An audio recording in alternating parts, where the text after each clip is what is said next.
Brought you by Meghdoot herbal. मुझे diabetes है। मेघदूत मधुशून्य ये हाई ब्लड शुगर और ब्लड प्रेशर को कंट्रोल तो करता ही है, साथ में ये मुझे काफी एनर्जेटिक रखता है। मेघदूत मधुशून्य खाओ, फिट एंड फाइन हेल्थ बना। देश में इस वक्त सियासत का माहौल गर्म है और वजह है उपराष्ट्रपति जेपी धनखड़ का अचानक इस्तीफा देना।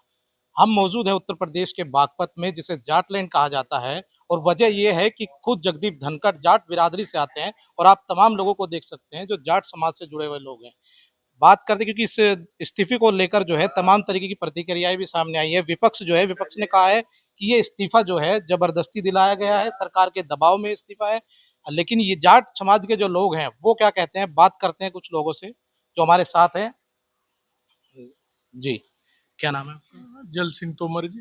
दल सिंह जी, अभी उपराष्ट्रपति जो है जगदीप धनखड़, उन्होंने इस्तीफा दिया, इसके पीछे की वजह क्या है? क्योंकि विपक्ष कह रहा है कि दबाव में दिया गया। सर, जो मीडिया दिखा रही, जो न्यूज़पेपर दिखा रहे, वो तो कह रहे हैं कि स्वास्थ्य खराब था इस वजह से इस्तीफा दिया, और आप ये सवाल हमसे पूछ रहे हैं, तो इसका मतलब कहीं ना कहीं आपको भी भरोसा नहीं मीडिया पे। तभी तो ये सवाल उठा कि भाई राष्ट्रपति जी भी, उपराष्ट्रपति जी भी कह रहे हैं कि स्वास्थ्य खराब होने की वजह से इस्तीफा दिया, और मीडिया भी कह रही।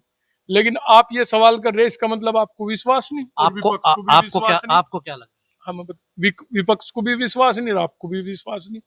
इस्तीफा देने का कारण तो यह है, किसी भी सरकार में व्यक्ति देखो, अब तक किसी उपराष्ट्रपति ने स्वास्थ्य की वजह से इस्तीफा नहीं दिया। अगर वे एडमिट भी होना चाहते, एडमिट हो जाते, कोई और व्यक्ति राज्यसभा चला लेता, जो उपसभापति होते वे चला लेते राज्यसभा, और जब वे स्वस्थ हो जाते दोबारा पद संभाल लेते। लेकिन जो लग रहा, जो मीडिया भी थोड़ा बहुत इशारा कर रही कि भाई चश्मा लगा रखा था धनखड़ जी ने एक, उस चश्मे को लगाने के बाद मोदी जी दिखे हैं।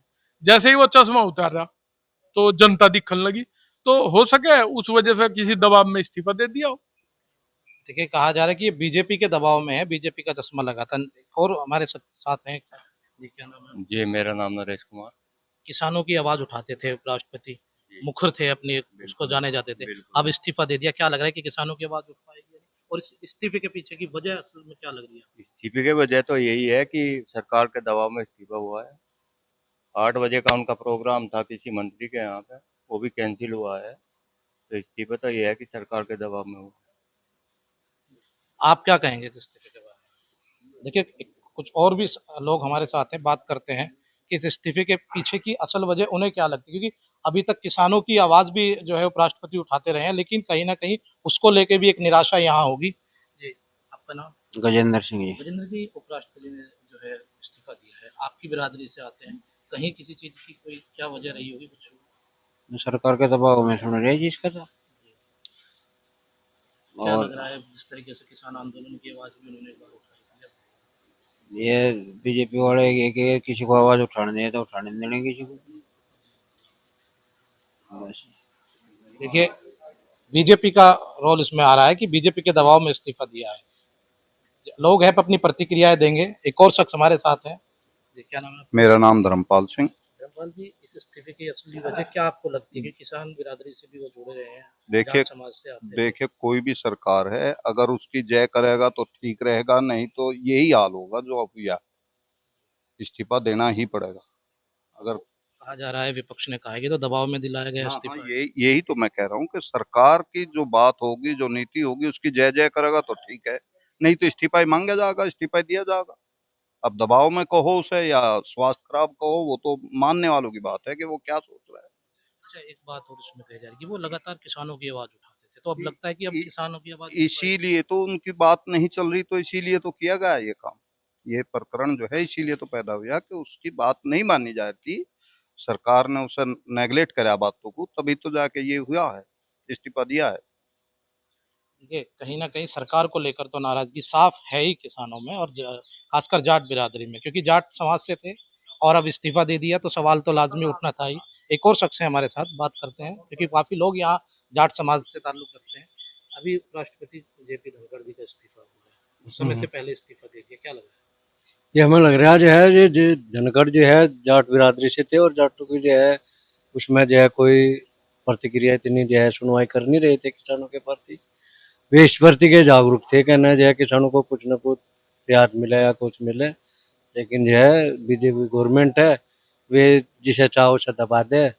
किसानों की जो है उनके यहाँ सुनवाई है ही नहीं, तो इसलिए जो है उपराष्ट्रपति होने चाहिए। किसानों की आवाज उठाना एक कारण बना है, ये भी कहना है। एक और शख्स हैं, मेरा मेरा नाम वीरेंद्र कुमार है। मुझे लग रहा है कि जो ये इस्तीफा दिलवाया गया है, ये जाट की राजनीति जो है खत्म करने के लिए दिलवाया गया है।